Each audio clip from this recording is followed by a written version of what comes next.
Well, interreligious dialogue, surprisingly, has been part of Jesuit life from a fairly early in its history.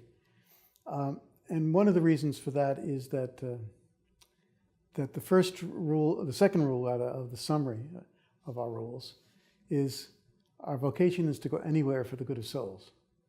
And so moving about to preach the gospel was an important part of what the Jesuits understood their role to be. Now, Erik Erikson says that, writing of Gandhi, that locomotion is a great sign of religious energy. And the early Jesuits certainly had that. I mean, Francis Xavier is the first famous Jesuit saint because he traveled all around Africa to India, and from India to the Spice Islands in those days, now Indonesia, up to Japan, and finally died on the Chinese coast. So that's one reason, encountering these different cultures. But he was more about just proclaiming and not encountering. But encounter became really important in different ways.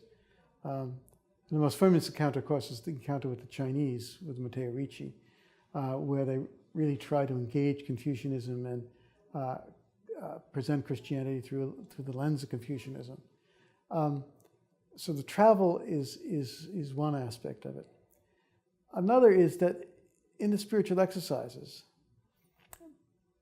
the presupposition is put ahead of everything else, even before describing what the exercises are about, is that it's presupposed that you're always ready to put a better interpretation on someone's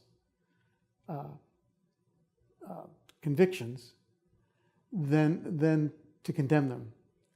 And if you think there may be a problem, you engage in dialogue. And always again, the presupposition is you try to understand them over and over and over again. And I think that created a disposition, especially with their academic training, for the early Jesuits to engage in dialogue, because they were prepared to listen to people in other cultures. It's really in Jesuit blood, I think, to meet these other cultures and to dialogue with them seriously. Let conversions come by the work of the Holy Spirit, not necessarily certainly not by imposing it, but not by setting an agenda that people had to accommodate to, but rather out of the encounter.